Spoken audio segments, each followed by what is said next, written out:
ഇന്ന് നമുക്ക് electric potential എന്താണെന്നും ഇലക്ട്രിക് ഫീൽഡും ഇലക്ട്രിക് പൊട്ടൻഷ്യലും തമ്മിലുള്ള ബന്ധത്തെക്കുറിച്ച് ഒക്കെ നമുക്ക് ഡിസ്കസ് ചെയ്യാം. ആദ്യമായി എന്താണ് ഇലക്ട്രിക് ഫീൽഡ്? കഴിഞ്ഞ ചാപ്റ്ററിൽ നമ്മൾ പഠിച്ചു. What you mean by electric field is the region around a point charge where it can exert an electrostatic force is called electric field. അപ്പൊ Q എന്ന് പറയുന്ന ഒരു ചാർജ് ഇവിടെ ഉണ്ടെന്നിരിക്കട്ടെ. അതിന് ചുറ്റുപാടുമായിട്ടുള്ളൊരു സ്പേസ്, അവിടേക്ക് മറ്റൊരു ചാർജ് കയറി വന്നാൽ ഈ ചാർജിന് അതിലേക്ക് ഇലക്ട്രോസ്റ്റാറ്റിക് ഫോഴ്സ് എക്സേർട്ട് ചെയ്യാൻ പറ്റുമെങ്കിൽ ഈ റീജിയനെ പറയുന്ന പേരാണ് എന്താ പറയുന്നത്? Electric field. അപ്പൊ അതിലെ ഒരു പോയിന്റാണ് പി. ഈ പോയിന്റിലെ ഇലക്ട്രിക് ഫീൽഡിന്റെ സ്ട്രെങ്ത് ഡിറ്റർമൈൻ ചെയ്യുന്ന രണ്ട് പാരാമീറ്റേഴ്സ് ഉണ്ട് എന്ന് നമ്മൾ പഠിച്ചു കഴിഞ്ഞു. എന്തൊക്കെയാണ്? ഒന്നാമത് ഇന്റൻസിറ്റി ഓഫ് ഇലക്ട്രിക് ഫീൽഡ്, രണ്ടാമത്തേതാണ് electric potential. Intensity of electric field, it is a vector quantity and electric potential is a scalar quantity. അപ്പോൾ എന്താണ് intensity of electric field? It is nothing but the force experienced on a unit positive charge placed at that point. ഇവിടെ ഒരു +1 coulomb വെച്ചാൽ അതിൽ ഈ charge experience ചെയ്യുന്ന force എത്ര ഉണ്ടോ അതാണ് ഇലക്ട്രിക് പൊട്ടൻഷ്യൽ അല്ലെങ്കിൽ electrostatic potential. If the charge is static we can say it is electrostatic force, not potential. It is the intensity of electric field is the force experienced on a unit positive charge placed at that point. ഈ ചാപ്റ്ററിൽ നമുക്ക് പഠിക്കേണ്ടത് അടുത്ത parameter ആയ electric potential ആണ്. അപ്പം electric potential, അതായത് charge static charge ആണെങ്കിൽ V can say it is electrostatic potential. Simply we can discuss about electric potential. അപ്പം ആ ഇലക്ട്രിക് പൊട്ടൻഷ്യൽ ഡിസ്കസ് ചെയ്യുന്നതിന് മുൻപായിട്ട് നമുക്ക് കഴിഞ്ഞ വർഷം ഗ്രാവിറ്റേഷണൽ ഫോഴ്സിനെ പഠിച്ചു. അവിടെ നിന്ന് തന്നെ ഗ്രാവിറ്റേഷണൽ പൊട്ടൻഷ്യലും പഠിച്ചു. അതെന്താണെന്നൊന്ന് റീകളക്ട് ചെയ്യാം. എന്താണ് ഗ്രാവിറ്റേഷണൽ ഫോഴ്സ്? രണ്ട് വസ്തുക്കൾ തമ്മിലുള്ള ആകർഷണ ബലം F is proportional to m1 m2 by r square. F is equal to g m1 m2 by r square. അതാണ് Newton's law of gravitational force പറയുന്നത്. അപ്പം വസ്തുക്കൾ തമ്മിലുള്ള ആകർഷണ ബലം അവിടെ പഠിച്ചതാണ് ഗ്രാവിറ്റേഷണൽ പൊട്ടൻഷ്യൽ. അപ്പൊ അതിന്റെ അർത്ഥം എന്താണ്? ഒരു യൂണിറ്റ് മാസിനെ ഇൻഫിനിറ്റിയിൽ നിന്നും ആ പോയിന്റിലേക്ക് കൊണ്ടുവരാൻ ആവശ്യമായ വർക്ക് ഡണ്ണിനെയാണ് നമ്മൾ എന്ത് പറയുന്നത്? അവിടുത്തെ ഗ്രാവിറ്റേഷണൽ പൊട്ടൻഷ്യൽ എന്ന് പറയുന്നത്. അങ്ങനെയാണെങ്കിൽ അതേപോലെ അതിന് ഇക്വലന്റ് ആയിട്ടാണ് നമ്മൾ ഇലക്ട്രിക് ഫീൽഡ്. ഇലക്ട്രിക് ഫീൽഡ് അവിടെ മാസ് ആണ് ഉണ്ടാക്കുന്നതെങ്കിൽ ഇവിടെ ഇലക്ട്രിക് ഫീൽഡ് ഉണ്ടാക്കുന്ന ആരാണ്? ചാർജാണ്, പോയിന്റ് ചാർജാണ്. അപ്പോൾ എന്താണ് പി എന്ന് പറയുന്ന പോയിന്റിലെ ഇലക്ട്രിക് പൊട്ടൻഷ്യൽ? അവിടെ അവിടെ മാസിന് പകരം ആരെ കൊണ്ടുവരണം? യൂണിറ്റ് പോസിറ്റീവ് ചാർജിനെ. എവിടെ നിന്ന്? ഇൻഫിനിറ്റിയിൽ നിന്ന് ആ പോയിന്റിലേക്ക് കൊണ്ടുവരാൻ ആവശ്യമായ വർക്ക് ഡണ്ണിനെയാണ് എന്ത് പറയുന്നത്? ഗ്രാവിറ്റേഷണൽ പൊട്ടൻഷ്യൽ എന്ന് പറയുന്നത്. Now let us define it as it is the electrostatic potential is the work done to bring a unit positive charge from infinity to a point. Potential is the work done to bring +1 coulomb from infinity to that point. It is the work done in bringing a unit positive charge from infinity to that point. Work done, as we know that it is a scalar quantity. Scalar means it has only the magnitude. Therefore, electric potential is a scalar quantity. Scalar quantity. പൊട്ടൻഷ്യലിനെ represent ചെയ്യുന്ന letter capital V ആണ്. ഇനി നമുക്ക് അതിന്റെ general expression എഴുതാം. അതായത് ഒരു capital Q ചാർജിനെ ഇൻഫിനിറ്റിയിൽ നിന്ന് ഈ പറയുന്ന പോയിന്റിലേക്ക് മൂവ് ചെയ്യാൻ W വർക്ക് ചെയ്തെന്നിരിക്കട്ടെ. അപ്പൊ എന്താണ്? Let W be the work done to bring Q charge from infinity to the point. From infinity to W ചാർജിനെ ഇൻഫിനിറ്റിയിൽ നിന്ന് ആ പോയിന്റിൽ കൊണ്ടുവരാൻ ആവശ്യമായ വർക്ക് ഡണ്ണിനെയാണ് W എന്ന് പറയുന്നത് ഇരിക്കട്ടെ.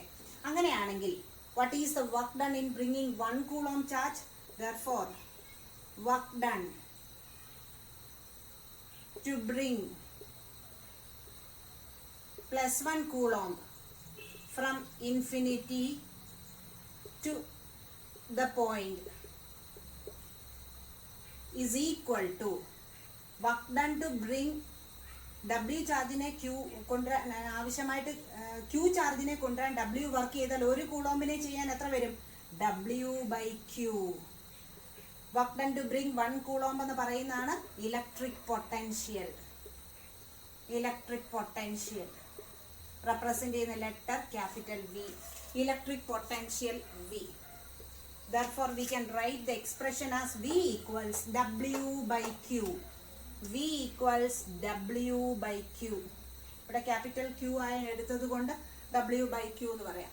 അപ്പം potential is a scalar quantity. ഇതിന്റെ ഡൈമെൻഷൻ ആദ്യം കണ്ടുപിടിക്കാം. W എന്ന് പറഞ്ഞ വർക്കാണ്. വർക്കിന്റെ ഡൈമെൻഷൻ എന്താണ്? ഡൈമെൻഷൻ ഓഫ് പൊട്ടൻഷ്യൽ ഈസ് വർക്കിന്റെ dimension force into displacement. Force mL(T⁻⁻2) into displacement വരുമ്പോൾ mL² divided by Q. Q കണ്ടുപിടിക്കാൻ കറണ്ട് I ഈക്വൽസ് Q/T ആണ്. Therefore Q ഈക്വൽസ് IT വരും. IT എന്ന് പറഞ്ഞാൽ ചാർജിന്റെ ഡൈമെൻഷൻ എന്തോ വരും? A വരും. ടിയുടെ ഡൈമെൻഷൻ T വരും. അപ്പൊ ഇത് രണ്ടും കൂടെ അങ്ങ് പോകും. മേളിലോട്ട് ചെല്ലുമ്പോൾ T എത്ര ആയിട്ട് മാറും? T⁻³ ആകും. mL² T⁻³ A യുടെ ചെല്ലുമ്പോൾ എത്ര ആകും? A⁻⁻1. So this is the dimension of electric potential. Now let us discuss the unit. Unit നോക്കിക്കേ. V equals W/Q. W എന്താണ്? വർക്കാണ്. വർക്കിന്റെ യൂണിറ്റ് എന്താണ്? ജൂൾ ആണ്. Joule divided by Q. ചാർജിന്റെ യൂണിറ്റ് ഏതാണ്? Coulomb. Coulomb. Joule per coulomb എന്ന് പറയുന്ന ജൂൾ ഡിവൈഡഡ് ബൈ കൂളോംബിനെ പറയുന്ന പേരാണ് വോൾട്ട്. വോൾട്ട എന്ന ശാസ്ത്രജ്ഞനോടുള്ള ബഹുമാനാർത്ഥമാണ് വോൾട്ട് വന്നേക്കുന്നത്. അപ്പൊ പൊട്ടൻഷ്യലിന്റെ യൂണിറ്റ് ക്യാപിറ്റൽ V തന്നെയാണ് വോൾട്ട്. അടുത്തത് 1 വോൾട്ട് എത്രയാണെന്ന് നമുക്ക് ഡിഫൈൻ ചെയ്യാം. അപ്പോൾ ഒരു പോയിന്റ്, ഇത് A എന്ന് പറയുന്ന ഒരു പോയിന്റിലെ പൊട്ടൻഷ്യൽ 1 വോൾട്ട് ആണെന്ന് പറയുന്നത് എപ്പോൾ? 1 വോൾട്ട് ആണെന്ന് പറയണമെങ്കിൽ 1 കൂളോംബിനെ എവിടെ നിന്ന് കൊണ്ടുവരണം? ഇൻഫിനിറ്റിയിൽ നിന്ന് ആ പോയിന്റിലേക്ക് കൊണ്ടുവരാൻ എത്ര വർക്ക് ചെയ്യപ്പെടണം? 1 ജൂൾ വർക്ക് ചെയ്തെങ്കിൽ അവിടുത്തെ പൊട്ടൻഷ്യൽ എത്ര ആണെന്ന് പറയാം? 1 വോൾട്ട് ആണെന്ന് പറയാം. അപ്പം the electric potential at a point is said to be 1 volt. Electric potential at a point is said to be 1 volt if the work done to bring 1 coulomb charge from infinity to that point is 1 joule. അപ്പോൾ മനസ്സിലായി കാണുമെന്ന് വിശ്വസിക്കുന്നു. 1 coulomb ചാർജിനെ ഇൻഫിനിറ്റിയിൽ നിന്ന് ആ പോയിന്റിലേക്ക് കൊണ്ടുവരാൻ ആവശ്യമായ വർക്ക് ഡൺ 1 ജൂൾ ആണെങ്കിൽ അവിടുത്തെ പൊട്ടൻഷ്യൽ എത്ര ആണെന്ന് പറയാം? 1 വോൾട്ട് ആണെന്ന് പറയാം. അപ്പൊ ഇതാണ് ഇലക്ട്രിക് പൊട്ടൻഷ്യലിന്റെ ആദ്യം ഒരു ഇൻട്രഡക്ഷൻ ആയിട്ട് വരുന്നത്. ഇനി 1-2 നോട്ട് നോക്കാം. 1, അങ്ങനെയാണെങ്കിൽ electric potential is nothing but the electric field the work done to bring a unit positive charge from infinity to that point. അങ്ങനെയാണെങ്കിൽ what is the electric potential at infinity? ഇൻഫിനിറ്റിയിൽ എത്ര ആയിരിക്കും electric potential? അപ്പം unit ചാർജിന് എങ്ങോട്ടെങ്കിലും നീങ്ങേണ്ട ആവശ്യമുണ്ടോ? ഇല്ല. അപ്പം potential at infinity is equal to 0. Potential at infinity is equal to 0. ഇനി മറ്റൊരു നോട്ടായിട്ട് പറയാവുന്ന പോയിന്റ്, പൊട്ടൻഷ്യലിന്റെ ഒരു ഇക്വേഷൻ നമ്മൾ കണ്ടുപിടിച്ചു. V equals W by small q ആണ്. സ്മോൾ q ക്യാപിറ്റൽ Q ആണെങ്കിൽ ക്യാപിറ്റൽ Q. അതേപോലെ തന്നെ ഒരു ഇക്വേഷൻ ആണ് V equals minus E dot D L. അതായത് ഈ ഡി എൽ എന്ന് പറഞ്ഞാൽ സ്മോൾ എലമെന്ററി ലെങ്ത് എന്നാണ് പറയുന്നത്. അതായത് negative line integral of electric field is called potential. നമ്മൾ ഇതിന് തുല്യമായിട്ടൊന്ന് പഠിച്ചിട്ടുണ്ട്, electric flux. Surface integral of electric field എന്ന് പറയുന്നത് ഇലക്ട്രിക് ഫ്ലക്സ് ആണ്. എന്നാൽ ലൈൻ ഇന്റഗ്രൽ ഓഫ് സർഫസ് എന്ന് പറഞ്ഞാൽ നമ്മൾ ഫ്ലക്സ് എടുത്തപ്പോൾ ക്ലോസ്ഡ് സർഫസ് വരണം. ഇവിടെ പൊട്ടൻഷ്യൽ എടുക്കും along the length of the conductor ആണ്. അപ്പം ഇലക്ട്രിക് ഫീൽഡിന്റെ ലൈൻ ഇന്റഗ്രൽ വന്നാൽ അതിന്റെ negative line integral of electric ഫീൽഡാണ് ഇലക്ട്രിക് പൊട്ടൻഷ്യൽ എന്നും പറയപ്പെടുന്നത്. ഇനി രണ്ട് പോയിന്റുകൾ തമ്മിലുള്ള പൊട്ടൻഷ്യൽ ഡിഫറൻസ് എന്താണെന്ന് നോക്കാം. ഇലക്ട്രിക് ഫീൽഡിലെ രണ്ട് പോയിന്റുകളാണ് എയും ബിയും. ഇതാണ് ഒരു ഇലക്ട്രിക് ഫീൽഡ്. ഇവിടുത്തെ പൊട്ടൻഷ്യൽ വി ബി എന്നും ഇവിടുത്തെ പൊട്ടൻഷ്യൽ എന്താണ് വി എ എന്നും പറയുന്നു. എന്താണ് ഇവിടുത്തെ പൊട്ടൻഷ്യലിന്റെ അർത്ഥം? V B means the work done to bring a unit positive charge from infinity to B is called electric potential at B. എന്താണ് V A electric potential at A എന്ന് പറഞ്ഞാൽ അതിന്റെ അർത്ഥം എന്താണ്? It is nothing but the work done to bring a unit positive charge from infinity to A. അങ്ങനെയാണെങ്കിൽ V A minus V B എന്ന് പറഞ്ഞാൽ potential difference ആണ്. എയും ബിയും തമ്മിലുള്ള പൊട്ടൻഷ്യൽ ഡിഫറൻസ്. ഇൻഫിനിറ്റിയിൽ നിന്ന് ഒരു 1 കൂളോം ചാർജിനെ ബിയിൽ കൊണ്ടുവരണം. അതുപോലെ തന്നെ ഇൻഫിനിറ്റിയിൽ നിന്നൊരു ചാർജിനെ എയിൽ കൊണ്ടുവരുന്നതിന് ആവശ്യമായ വർക്ക് ഡൺ ആണ് വി എ എന്ന് പറയുന്നത്. അതേ മൈനസ് ഇൻഫിനിറ്റിയിൽ നിന്ന് ആ യൂണിറ്റ് പോസിറ്റീവ് ചാർജിനെ ബി വരെ കൊണ്ടുവരാൻ ആവശ്യമായ വർക്ക് ഡൺ ആണ്. അപ്പോൾ ഇൻഫിനിറ്റിയിൽ നിന്ന് ഇവിടം വരെ കൊണ്ടുവരാൻ ആവശ്യമായ വർക്ക് ഡൺ രണ്ടെണ്ണത്തും കോമൺ ആയിരുന്നു. അപ്പൊ അതങ്ങ് ക്യാൻസൽ ആയിപ്പോയി ഇതേ മൈനസ് ഇത് ചെയ്യുമ്പോൾ. അപ്പൊ പിന്നെ 1 കൂളോമ്പിനെ എവിടെ നിന്ന് എങ്ങോട്ട് കൊണ്ടുവരണം? പിന്നെ ബാക്കിയുള്ളത് ഇവിടെ നിന്ന് ഇങ്ങോട്ട്. അപ്പോൾ പൊട്ടൻഷ്യൽ ഡിഫറൻസിനെ നമുക്ക് എങ്ങനെ ഡിഫൈൻ ചെയ്യാം? WAB/Q ആണ്. അപ്പൊ ഇതിനെ പറയുന്ന പൊട്ടൻഷ്യൽ ഡിഫറൻസ്. പൊട്ടൻഷ്യൽ ഡിഫറൻസിനെ ഷോർട്ട് ഫോം ആയിട്ട് നമ്മൾ PD എന്നൊക്കെ എഴുതും. അപ്പം എന്താണ് potential difference? It is the work done to bring a unit positive charge from one point to another. It is nothing but the work done to bring a unit positive charge from one point to another. അപ്പം electric potential എന്താണ്, അതിൻ്റെ potential difference എന്താണെന്നും കണ്ടുപിടിച്ചു. Potential ഡിഫറൻസിന്റെ യൂണിറ്റും volt ആണ്. കാരണം എന്താണ്? നമ്മളിപ്പം ലെങ്തിന്റെ യൂണിറ്റ് 10 മീറ്ററിൽ നിന്ന് 2 മീറ്റർ കുറച്ചാൽ ബാക്കി എത്ര വരും? 8 മീറ്റർ തന്നെയാണ്. അതുപോലെയാണ് ഇവിടുത്തെ പൊട്ടൻഷ്യൽ ഡിഫറൻസ് ഇൻ പൊട്ടൻഷ്യൽ കുറച്ചാലും എന്ത് തന്നെയാണ് യൂണിറ്റ്? വോൾട്ട് തന്നെയാണ്. ഇനി നമുക്ക്, ഞാൻ നേരത്തെ പറഞ്ഞു, ഇലക്ട്രിക് ഫീൽഡിലെ 2 പാരാമീറ്റേഴ്സ് ആണ്, ഫീൽഡിന്റെ സ്ട്രെങ്ത് ഡിറ്റർമൈൻ ചെയ്യുന്ന 2 പാരാമീറ്റേഴ്സ് ആണ് ഇലക്ട്രിക് ഫീൽഡ് ഇന്റൻസിറ്റിയും അല്ലെങ്കിൽ ഇന്റൻസിറ്റി ഓഫ് ഇലക്ട്രിക് ഫീൽഡും ഇലക്ട്രിക് പൊട്ടൻഷ്യലും. ഇവ തമ്മിലുള്ള ബന്ധം എന്താണെന്ന് നമുക്ക് നോക്കാം. Relation between intensity of electric field and electric potential.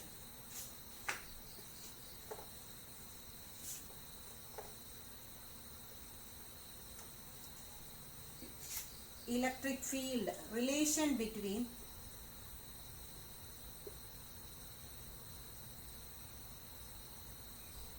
electric field, simply electric field E and electric potential. പൊട്ടൻഷ്യലിനെ റെപ്രസെന്റ് ചെയ്യുന്ന ടേം V. ഇയും ബിയും തമ്മിലുള്ള റിലേഷൻ എന്താണെന്ന് നോക്കാം. Consider 2 points A and B separated by a distance dx. ഇവ തമ്മിലുള്ള അകലം dx ആണ്. In an electric field of uniform intensity E. Electric field intensity E. ഇത് ഒരു ഇലക്ട്രിക് ഫീൽഡിലെ 2 പോയിന്റ്സ് ആണെന്നിരിക്കട്ടെ, എയും ബിയും. അവ ഒരു യൂണിഫോം ഇലക്ട്രിക് ഫീൽഡാണ്. Uniform electric field means the magnitude and direction of the electric field intensity remains constant. Appo let E be the electric field intensity. E be the electric field intensity. In the direction of AB is E. അപ്പോൾ A ബിയുടെ ഡയറക്ഷനിലാണ് electric field. ഇനിയും നമ്മൾ consider ചെയ്യുന്നു, suppose A ആണ് കൂടുതൽ അകലത്തിലിരിക്കുന്നത്, അപ്പോൾ അവിടുത്തെ potential ആയിരിക്കും കൂടുതൽ എന്ന് കരുതിക്കൊണ്ട് അല്ലെങ്കിൽ suppose V plus D V and V are the potential at A and B respectively. മനസ്സിലായിക്കാണ്, എയിലെ പൊട്ടൻഷ്യൽ വി പ്ലസ് ഡി വിയും ബിയിലെ പൊട്ടൻഷ്യൽ വിയുമാണെന്നിരിക്കട്ടെ. അപ്പോൾ നമ്മൾ പറയണേ ഒരു യൂണിഫോം ഇലക്ട്രിക് ഫീൽഡിലെ 2 പോയിന്റ്സ് ആണ് എയും ബിയും, അവ തമ്മിലുള്ള അകലം ഡി എക്സ് ആണ്. അപ്പൊ യൂണിഫോം ഫീൽഡ് എന്ന് പറഞ്ഞാൽ ഇലക്ട്രിക് ഫീൽഡിന്റെ വാല്യൂ ഇ ആണ്, in the direction of A to B ആണ്. ഇനി എയിലെ potential V plus D V ആണെങ്കിൽ ബിയിലെ പൊട്ടൻഷ്യൽ വി ആണ്. നമുക്ക് നോക്കാം, ഇവിടെ ഒരു +1 കൂളോംബ് വെച്ചാൽ അതിൽ ആക്ട് ചെയ്യുന്ന ഫോഴ്സ് എത്ര ആയിരിക്കും? Force on +1 coulomb at B നമ്മൾ നേരത്തെ പഠിച്ചു എഫ് ഈക്വൽസ് ഇ ക്യു. ഇവിടുത്തെ എല്ലാ ഇലക്ട്രിക് ഫീൽഡ് എത്രയാണ്? ഇ ആണ്. ക്യു എത്രയാണ്? +1 കൂളോംബ്. അപ്പൊ എത്ര വരും? F equals E Q equals E into ക്യൂവിന്റെ വാല്യൂ എത്രയാണ്? 1. ഇനി ഈ ഡിസ്റ്റൻസ് വളരെ ചെറുതാണ്, അതുകൊണ്ടാണ് ഡി എക്സ് എന്ന് പറഞ്ഞത്. ഈ 1 കൂളോംബിനെ ബിയിൽ നിന്ന് എയിലേക്ക് നീക്കുന്നു എന്നിരിക്കട്ടെ. അങ്ങനെ ചെയ്ത work done. Therefore, work done to move +1 coulomb from B to A equals work done is equal to F dot dx. Distance എത്രയാണ്? dx. ഇവിടെ നോക്കാം, dw equals ആ വർക്ക് ഡൺ ഒരു ചെറിയ വർക്ക് ഡൺ ആയതുകൊണ്ട് dw കൊടുക്കുന്നു. dw equals F എത്രയാണ്? E ആണ്. dx എത്രയാണ്? dx തന്നെയാണ്. ഇനി നോക്കുക, ഇവിടെ ഒരു നെഗറ്റീവ് സൈൻ കൂടെ വരും. കാരണം എന്താണ്? ഈ ചാർജിനെ ഇലക്ട്രിക് ഫോഴ്സിന് എഗനിസ്റ്റ് ആയിട്ട് അല്ലെങ്കിൽ ഇലക്ട്രിക് ഫീൽഡിന് എഗനിസ്റ്റ് ആയിട്ടാണ് നീക്കുന്നത്. Negative sign shows that the force acting displacement is opposite to the electric field or electric force. ഇത് ഒന്നാമത്തെ ഇക്വേഷൻ. നോക്കിക്കേ, dw equals -E dot dx അല്ലെങ്കിൽ E into dx. Work done to move +1 coulomb from B to A. Work done to move a unit charge from one point to another is nothing but potential difference. Therefore, dw equals എത്ര വരും? Potential difference ആണ്. dw equals potential difference. Work done to move, potential difference എത്ര ഉണ്ട് ഇവിടെ? ഇവിടുത്തെ potential v plus D വിയും ഇവിടെ എത്രയാണ്? v ആണ്. v plus D V minus V പോയി കഴിഞ്ഞാൽ എത്ര വരും? dv. This is equation number 2. ഇത് രണ്ടും dw ആണ്. ഒരു യൂണിറ്റ് പോസിറ്റീവ് ചാർജിനെ ഇവിടെ നിന്ന് ഇങ്ങോട്ട് നീക്കുവാൻ ആവശ്യമായ വർക്ക് ഡൺ എന്ന് പറഞ്ഞാൽ -E ഡോട്ട് dx. ആ നീക്കാൻ ആവശ്യമായ വർക്ക് ഡൺ എന്ന് പറയുന്നതാണ് അവിടുത്തെ potential difference. Therefore, PD equals V plus dV minus V equals dV. അതുകൊണ്ട് ഈ രണ്ട് ഇക്വേഷനിൽ നിന്ന് from 1 and 2 it is clear that -E dot dx is equal to dV or E equals minus dV by dx. E equals minus dV by dx. dV means difference in potential divided by distance. അതായത് ആ പോയിന്റുകൾ തമ്മിലുള്ള അകലം. അപ്പോൾ ഇതിന് equivalent ആയിട്ട് നമ്മൾ കഴിഞ്ഞ വർഷം പഠിച്ചിട്ടുണ്ട്. 2 ലെയറുകൾ, ഫ്ലൂയിഡ് ഒഴുകുന്ന 2 ലെയറുകൾ തമ്മിലുള്ള വെലോസിറ്റിയുടെ ഡിഫറൻസ് dvയും അവ തമ്മിലുള്ള ആ ലെയറുകൾ തമ്മിലുള്ള വ്യത്യാസം അല്ലെങ്കിൽ ഡിസ്റ്റൻസ് dx ആണെങ്കിൽ അതിന് അവിടെ പറഞ്ഞത് വെലോസിറ്റി ഗ്രേഡിയന്റ്. അതുപോലെ ഇവിടെ എന്ത് പറയാം? ഇത് പൊട്ടൻഷ്യലുകൾ തമ്മിലുള്ള വ്യത്യാസവും ഡിസ്റ്റൻസും ആയതുകൊണ്ട് ഇതിനെ നമുക്ക് എന്ത് പറയാം? പൊട്ടൻഷ്യൽ ഗ്രേഡിയന്റ് എന്ന് പറയാം. പൊട്ടൻഷ്യൽ ഗ്രേഡിയന്റ് എന്ന് പറയാം. അപ്പം electric field is nothing but the potential gradient. E equals എത്ര കിട്ടി?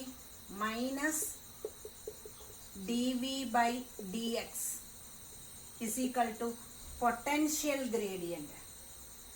അങ്ങനെയാണെങ്കിൽ രണ്ട് പോയിന്റുകൾ തമ്മിലുള്ള പൊട്ടൻഷ്യൽ ഡിഫറൻസ് വി ആണെങ്കിൽ അവ തമ്മിലുള്ള അകലം ആറുമാണെങ്കിൽ ഈ ഇക്വേഷനെ നമുക്ക് എങ്ങനെ എഴുതാം? വി ബൈ ആർ എന്ന് എഴുതാം. ജനറലി ഡി വി ചെറിയ വ്യത്യാസവും ചെറിയ ഡിസ്റ്റൻസും, അപ്പം തമ്മിലുള്ള രണ്ട് പോയിന്റുകൾ തമ്മിലുള്ള പൊട്ടൻഷ്യൽ ഡിഫറൻസ് വിയും അവ തമ്മിലുള്ള അകലം ആറുമാണെങ്കിൽ electric field is equal to minus ഉണ്ട്, E equals minus V by R. This is the relation between electric field and electric potential. Electric field is negative potential gradient. ഇവിടെ നിന്ന് നമുക്ക് ഇലക്ട്രിക് ഫീൽഡിന്റെ ഒരു യൂണിറ്റ് കൂടെ ഡിറൈവ് ചെയ്യാം. Electric ഫീൽഡിന്റെ unit കഴിഞ്ഞ ചാപ്റ്ററിൽ നമ്മൾ പഠിച്ചു. ഇ ഈക്വൽസ് എഫ് ബൈ ക്യൂവിൽ നിന്ന് നമ്മൾ പഠിച്ചു ന്യൂട്ടൺ പെർ കൂളോംബ് എന്നാണ്. ന്യൂട്ടൺ പെർ കൂളോംബ് എന്നാണ്. അങ്ങനെയാണെങ്കിൽ ഇവിടെ നിന്ന് വരുവാണെങ്കിൽ വിയുടെ യൂണിറ്റ് എന്താണ്? Volt divided by metre. അപ്പം ഇലക്ട്രിക് ഫീൽഡിന് രണ്ട് യൂണിറ്റ് ഉണ്ട്, volt metre raise to -1 or Newton coulomb raise to -1. Unit of E equals രണ്ട് യൂണിറ്റുകളാണ്, വോൾട്ട് പെർ മീറ്റർ അല്ലെങ്കിൽ Newton per coulomb. Newton per coulomb അല്ലെങ്കിൽ വോൾട്ട് പെർ മീറ്റർ. അപ്പം ഇലക്ട്രിക് ഫീൽഡ് എന്താണ്? ഇലക്ട്രിക് പൊട്ടൻഷ്യൽ എന്താണ്? ഇലക്ട്രിക് ഫീൽഡും പൊട്ടൻഷ്യലും തമ്മിലുള്ള ബന്ധം എന്താണെന്ന് നമ്മൾ പഠിച്ചു. ഇലക്ട്രിക് പൊട്ടൻഷ്യൽ ഡിഫറൻസും പഠിച്ചു. എന്താണ് ഇലക്ട്രിക് പൊട്ടൻഷ്യൽ ഡിഫറൻസ് എന്ന് പറഞ്ഞാൽ? It is the work done to move a unit positive charge from one point to another. ഒരു പോയിന്റിൽ നിന്ന് വേറൊരു പോയിന്റിലേക്ക് ഒരു യൂണിറ്റ് ചാർജിനെ നീക്കുന്നതിന് ആവശ്യമായ വർക്ക് ഡണ്ണിനെയാണ് നമ്മൾ എന്ത് പറയുന്നത്? ഇലക്ട്രിക് പൊട്ടൻഷ്യൽ ഡിഫറൻസ് എന്ന് പറയുന്നത്. അങ്ങനെയാണെങ്കിൽ ഒരു ക്ലോസ്ഡ് പാത്തിൽ കൂടി ഒരു ചാർജിനെ നീക്കുന്നതിന് ആവശ്യമായ വർക്ക് ഡൺ എത്ര വരും? ഒരു ക്ലോസ്ഡ് പാത്ത് എ ബി, ഒരു യൂണിറ്റ് പോസിറ്റീവ് ചാർജിനെ എയിൽ നിന്ന് ബിയിലേക്ക് നീക്കുന്നതിന് ആവശ്യമായ വർക്ക് ഡൺ എന്ന് പറയുന്നത് അവിടുത്തെ പൊട്ടൻഷ്യലാണ്. ഇവിടുത്തെ വി എയും ഇവിടുത്തെ വി ബിയുമാണ്. ഇതിങ്ങനെ നീക്കി തിരിച്ച് ഇങ്ങനെ വന്ന് തിരിച്ച് എയിൽ തന്നെ എത്തുമ്പോൾ പൊട്ടൻഷ്യൽ ഡിഫറൻസ് എത്ര വരും? 0 ആയിരിക്കും. അപ്പോൾ work done to move a charge once around a closed path is equal to 0. ഒരു ചാർജിനെ ഒരു ക്ലോസ്ഡ് പാത്ത്, വർക്ക് ഡൺ എന്ന് പറഞ്ഞാൽ ഫോഴ്സ് ഇൻറ്റു ഡിസ്പ്ലേസ്മെന്റ്, തുടങ്ങിയ പോയിന്റിൽ തന്നെ തിരിച്ചു വരുമ്പോൾ, ഇതിവിടെ ശ്രദ്ധിക്കേണ്ടതായിട്ട് ഒരു പോയിന്റ് ആണ്. Work done to move a unit charge once around a closed path is equal to 0. അപ്പം വർക്ക് ഡൺ എന്ന് പറഞ്ഞാൽ ഫോഴ്സ് ഇൻറ്റു ഡിസ്പ്ലേസ്മെന്റ് ആണ്. അപ്പം തുടങ്ങിയെടുത്ത് തന്നെ തിരിച്ചു വരുമ്പോൾ ഡിസ്പ്ലേസ്മെന്റ് 0 ആവുന്നു. അപ്പം യൂണിറ്റ് ചാർജിനെ എങ്ങനെയൊക്കെ പോയി പല വഴിക്കൂടെ പോയാലും അതേ പോയിന്റിൽ തന്നെ തിരിച്ചെത്തിയാൽ ടോട്ടൽ വർക്ക് ഡൺ എത്ര വരും? 0 ആവും. അപ്പം V A minus V A equals എത്ര വരും? 0 ആയിരിക്കും. V A minus V A equals 0. അതാണ് വർക്ക് ഡൺ. എന്താണ്? പൊട്ടൻഷ്യൽ ഡിഫറൻസ് പോയിന്റുകളിലെ 0 ആയിരിക്കുന്നത് കൊണ്ടാണ് work done to move a unit charge once around a closed path is equal to 0 എന്ന് പറയുന്നത്. അങ്ങനെയാണെങ്കിൽ ഇനിയും വേറൊരു കാര്യം കൂടി നമുക്ക് ഡിസ്കസ് ചെയ്യാം. ഒരു ക്യൂ ചാർജിനെ വി പൊട്ടൻഷ്യലിൽ നീക്കുന്നതിന് ആവശ്യമായ വർക്ക് ഡൺ എത്രയാണെന്ന് നോക്കാം.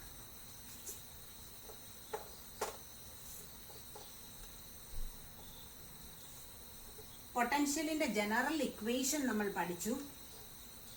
എന്താണ് പൊട്ടൻഷ്യലിന്റെ general equation? V equals W by Q or W equals എന്തോ വരും? V Q. W equals V Q. ഇതിന്റെ അർത്ഥം എന്താണ്? ക്യൂ ചാർജിനെ വി പൊട്ടൻഷ്യലിൽ നീക്കുന്നതിന് ആവശ്യമായ, അതായത് രണ്ട് പോയിന്റ് തമ്മിലെ വ്യത്യാസം 2വിയും വിയും ആണെന്നിരിക്കട്ടെ. ഇവിടെ ഒരു ക്യൂ ചാർജിനെ ഇവിടെ നിന്ന് ഇങ്ങോട്ട് നീക്കുന്നതിന് ആവശ്യമായ വർക്ക് ഡൺ എടുത്താൽ എത്ര വരും? ഇവ തമ്മിലുള്ള potential difference 2v minus V into ആരെയാ നീക്കുന്നത്? ക്യൂ. അപ്പൊ എത്ര കിട്ടി? വി ക്യൂ എന്ന് കിട്ടി. അല്ല, ഇവിടെ വി ഡാഷും വിയും ആണെങ്കിൽ എത്ര വന്നേന്? V dash minus V into Q. Anyway the work done to move Q charge in a potential difference of V equals എത്ര വരുമെന്നാണ് പറഞ്ഞത്? V Q. ഇനി ഇത് ഒന്നാമത്തെ ഇക്വേഷൻ. അപ്പൊ ക്യൂ ചാർജിനെ വി പൊട്ടൻഷ്യലിൽ നീക്കുന്നതിന് ആവശ്യമായ വർക്ക് ഡണ്ണിനെ എന്ത് പറഞ്ഞു? വി ക്യൂ എന്ന് പറഞ്ഞു. ഇനി ഈ ചാർജ് ഒരു ഇലക്ട്രോൺ അല്ലെങ്കിൽ പ്രോട്ടോൺ ആണെങ്കിൽ ഇരിക്കട്ടെ. If Q is an electron or proton, അപ്പോൾ ക്യൂവിന്റെ വാല്യൂ എന്താണ്? Charge electron E plus E or minus E ആകും. അപ്പോൾ ഈ ഇക്വേഷൻ എന്തായിട്ട് മാറും? W ഈക്വൽസ് ഇ ക്യൂ എന്നാകും. ഇ വി എന്നാകും. കാരണം ക്യൂവിന്റെ സ്ഥാനത്ത് ഇ വരും. Put it equation number, that is equation number 1 itself. W equals E V. ഇനി വി പൊട്ടൻഷ്യൽ ഡിഫറൻസിൽ 2V എന്നിരിക്കട്ടെ, വി ആണ് ക്യൂ ചാർജിനെയാണ് അല്ലെങ്കിൽ ഇ എ ആണ് നീക്കുന്നത്. അപ്പോൾ ഇതിനെ ഇങ്ങോട്ട് നീക്കിയപ്പോൾ ചെയ്ത വർക്ക് ഡൺ ആണ് ഇ വി എന്ന് പറയുന്നത്. ഇതിനെ ഇങ്ങോട്ട് നീക്കുവാണ്. Work done is equivalent to energy that we have studied in the last year. Work done is equivalent to energy. ഇവിടെ this work done is, since the body is moving or the charge is moving, the work done is equivalent to kinetic energy. Kinetic energy. Kinetic energy equation. If m is the mass, and small v is the velocity of electron. Velocity of electron. Kinetic energy is equal to half mv square. Equation 3. അപ്പോൾ from 1, 2 and 3 we can write EV equals half mv square. EV equals half mv square. ഇതൊരു പ്രധാനപ്പെട്ട equation ആണ്. EV, ഈയുടെ പേരെന്താണ്? Electron. വിയുടെ പേരെന്താണ്? Volt. ഇത് രണ്ടുകൂടെ ചേർന്ന് ഒരു എനർജിയുടെ യൂണിറ്റ് ആയിട്ട് മാറി. Electron volt. Electron volt atomic ഫിസിക്സിലും unit of energy.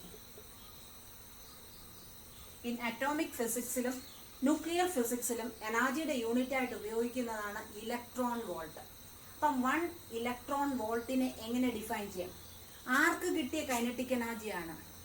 1 electron volt എന്ന് പറഞ്ഞാൽ half M V square. Half M V square എന്ന് പറഞ്ഞാൽ കൈനറ്റിക് എനർജിയാണ്. ആർക്ക് കിട്ടിയതാണ്? ഇലക്ട്രോൺ അല്ലെങ്കിൽ പ്രോട്ടോണിന് കിട്ടിയ കൈനറ്റിക് എനർജിയാണ്. അത് എവിടെ കൂടെ മൂവ് ചെയ്തപ്പോഴാ? 1 വോൾട്ട്. അപ്പൊ നമുക്ക് എഴുതാം 1 EV equals 1 electron into 1 volt is equal to kinetic energy of electron or proton. Kinetic energy of electron or proton. അപ്പോൾ ഇവിടെ നിന്നാണ് നമ്മൾ ഇലക്ട്രോൺ വോൾട്ടിന്റെ ഡെഫിനിഷൻ വരുന്നത്. എന്താണ്? 1 electron volt is the kinetic energy acquired by an electron or proton when it is accelerated under a potential difference of 1 volt. അപ്പം 1 electron volt is എന്താണെന്നാ പറഞ്ഞത്? Kinetic energy acquired by. ആർക്ക് കിട്ടിയതാണ്? Electron അല്ലെങ്കിൽ പ്രോട്ടോണിന് കിട്ടിയ kinetic എനർജിയാണ്. എപ്പോൾ? അത് 1 വോൾട്ടിൽ കൂടി ആ ഇലക്ട്രോൺ ആക്സിലറേറ്റ് ചെയ്തപ്പോൾ കിട്ടിയ കൈനറ്റിക് എനർജിയാണ് 1 ഇലക്ട്രോൺ വോൾട്ട് എന്ന് പറയുന്നത്. 1 electron volt is the kinetic energy acquired by an electron or proton when it is accelerated through a potential of 1 volt. 1 volt. ഇനി 1 ഇലക്ട്രോൺ വോൾട്ടിന്റെ വാല്യൂം കൂടെ നമുക്ക് എഴുതാം. 1 electron volt is equal to 1 EV equals 1 electron into 1 volt. 1 ഇലക്ട്രോണിന്റെ charge അറിയാം. എത്രയാണ്? 1.6 into 10⁻⁻19 coulomb. 1 volt എന്ന് പറഞ്ഞാൽ 1 joule divided by 1 coulomb. ഈ കൂളോംബ് രണ്ടും കൂടെ അങ്ങ് പോകും. അപ്പം 1 EV ഈക്വൽസ് എത്ര കിട്ടി? 1.6 into 10⁻⁻19 ജൂൾ. ഇതും പ്രോബ്ലം ചെയ്യുമ്പോൾ ധാരാളമായിട്ട് ആവശ്യമായിട്ടുള്ള ഒരു കൺവേർഷനാണ്. 1 electron volt is equal to 1.6 into 10 raised to minus 19 joules. ഓർത്തിരിക്കാനും എളുപ്പമാണ്. 1.6 into 10 raised to minus 19 എന്ന് പറയുമ്പോൾ 1 കൂളോംബ് ആണ്, അല്ല 1 ഇലക്ട്രോണിൻ്റെ ചാർജാണ്. അപ്പം ആ ചാർജിൻ്റെ കൂളോംബിന് പകരം ജൂൾ കൊടുത്താൽ മതി. അപ്പം 1 electron volt equals 1.6 into 10 raised to minus 19 joules. ഇതുവരെ പറഞ്ഞത് മനസ്സിലായി എന്ന് കരുതുന്നു. അപ്പം ഇലക്ട്രിക് പൊട്ടൻഷ്യൽ എന്താണ്, electric potential difference, relation between electric field and electric potential. അടുത്തത് ഇവ ഒരു ഇലക്ട്രോൺ 1 വോൾട്ട് പൊട്ടൻഷ്യലിൽ കൂടി മൂവ് ചെയ്യുമ്പോൾ ഉണ്ടാകുന്ന കൈനറ്റിക് എനർജിയുടെ പേരാണ് ഇലക്ട്രോൺ വോൾട്ട്. ഇതുവരെയാണ് നമ്മൾ ഡിസ്കസ് ചെയ്തത്. ബാക്കി അടുത്ത ക്ലാസ്സിൽ. Okay, thank you.